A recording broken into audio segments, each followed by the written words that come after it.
morning and welcome to a walk with Tilly. There she is, good girl. Well, it's a slightly different morning this morning. As you can see, we have some heavy clouds and heavy rain forecast. So whether I get either this video or this walk done without getting absolutely drowned is yet to be seen. Come on Tilly, leave that alone. But we'll see. It's still really warm, so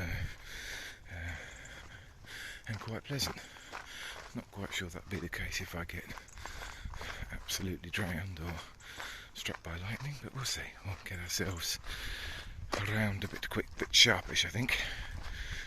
Anyway, this morning, what were we thinking about this morning? I've just been mulling over the Conservative Party hustings. I really can't make my mind up about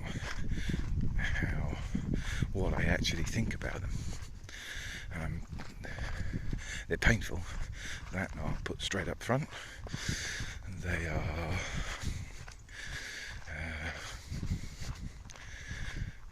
a bit ludicrous, basically anyway, because they're an internal matter for the Conservative Party.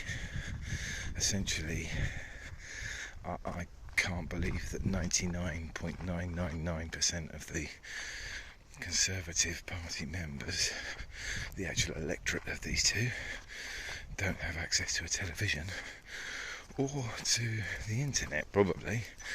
So why we need to have dozens of hustings all around the country when it would be difficult not to consider it a time of crisis, I think, at the moment, by any stretch, short of an imminent threat from an aggressor to the actual country. It's about as necessary for leadership as it's possible to get. We are facing what looks, I don't think I'm over dramatising to suggest, looks like an almost certain severe recession. I think that's probably being less apocalyptic than is the case, because if some of the data that these banks are putting together at the moment, and they have a reasonable degree of accuracy given the information they have at hand at the time to make these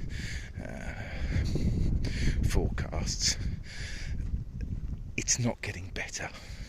There isn't an underlying hint of optimism that maybe things are going to improve quicker than the forecasts. Generally, these forecasts are stacking on top of each other in ever-increasing levels of negativity. Although they may not necessarily be accurate, certainly the weight of information that's coming is suggesting things are going to be on the downside of the best estimate. I think is probably the least negative way I can frame that. Certainly the actual downsides, I think, would have such a detrimental effect to the UK economy as to be breathtaking. Anyway, that aside, I'm not really sure why in this time of crisis the Conservative Party feel the need to have a leadership election that's dragged out for a month. I think it would have been months. I mean, you can hold a general election in this country in 5 weeks. Now, if you can hold a general election in 5 weeks, there is absolutely no reason why, at a time of crisis, you can't elect a new Conservative Party leader in the same time frame. Personally, I think less, because you are not required to speak to the whole electorate, merely a group of people of whom you have their details. They are your party members, although you don't make them public. And some of them are foreign nationals, which I find a bit concerning. They are nonetheless, you have their details. So, you don't need multiple hustings. Maybe 2 televised interactions would be more than sufficient to put a case and deal with rebuttals to each other, and then put it to the members and go. I don't think that would be an unreasonable burden on those individuals tasked with making those choices. It seems from the word go they pretty much made their mind up, and nothing seems to be changing too much. I think if anything, the 2 candidates are converging in their thought processes, some of which are becoming ever more increasingly concerning. If I'm honest, my old adage of few things are as bad as people fear, or as good as people hope, comes to the fore. But I don't like a lot of what I'm hearing. It seems to me that it's borderlining being quite extreme points of view, and I'm not an extreme man. I certainly wouldn't, although I would class myself as a very central groundy type person, but there's a definite shift of the Overton window.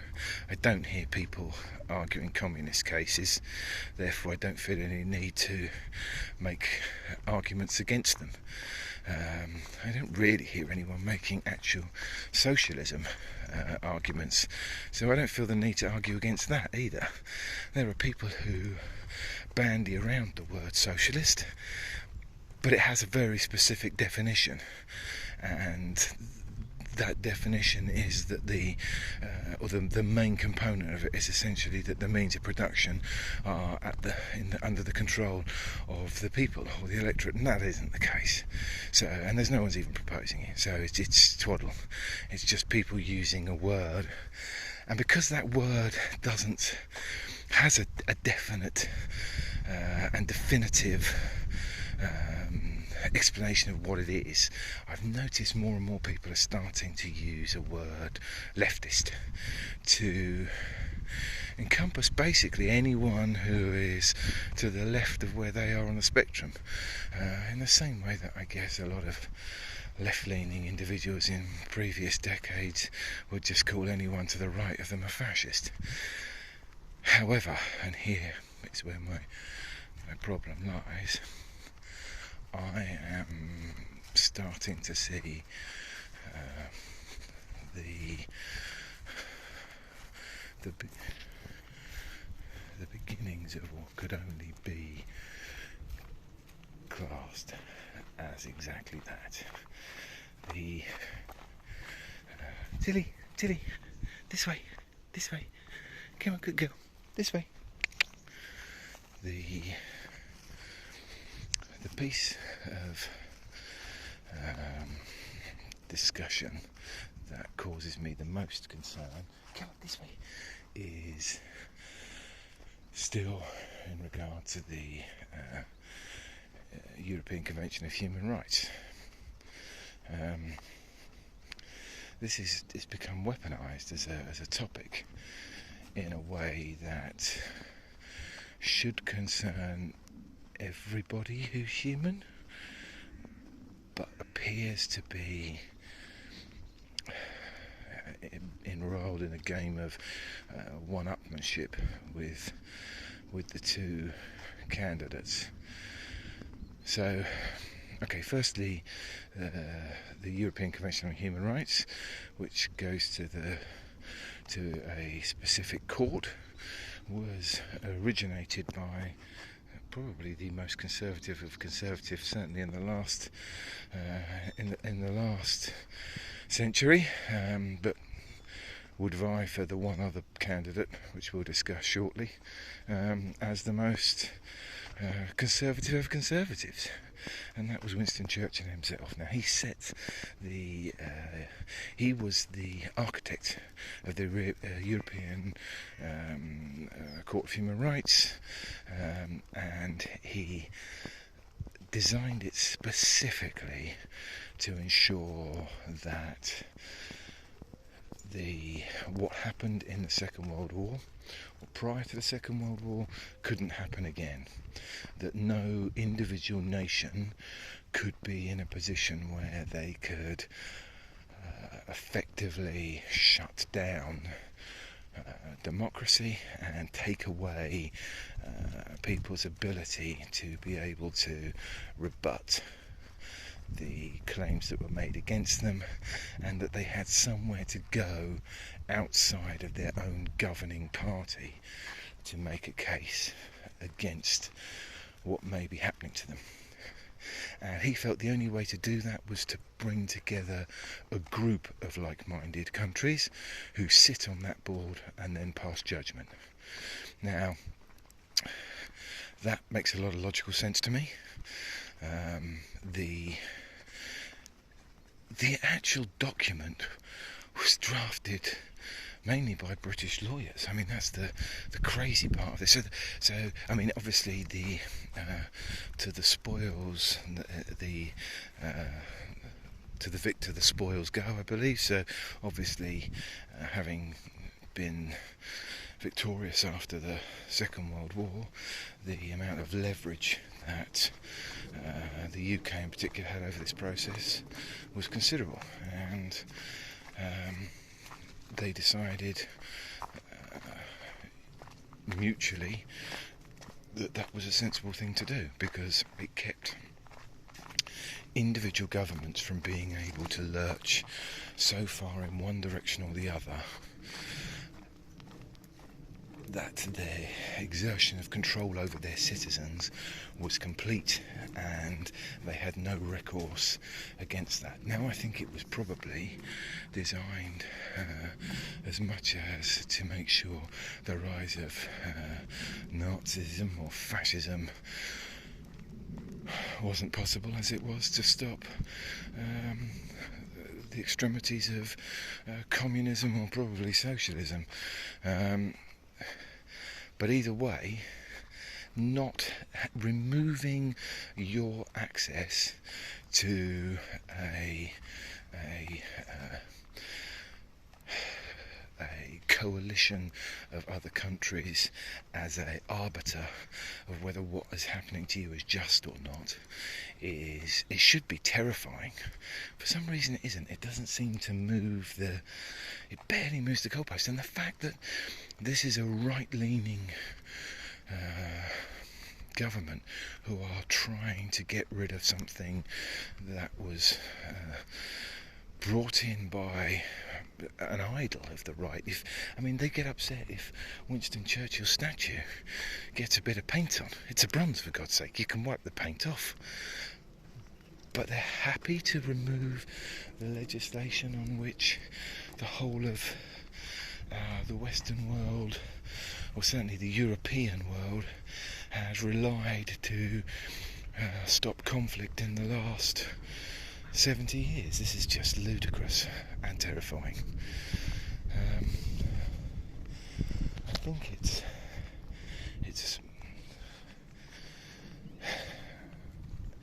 I think it wouldn't be possible without having removed the UK from the common market,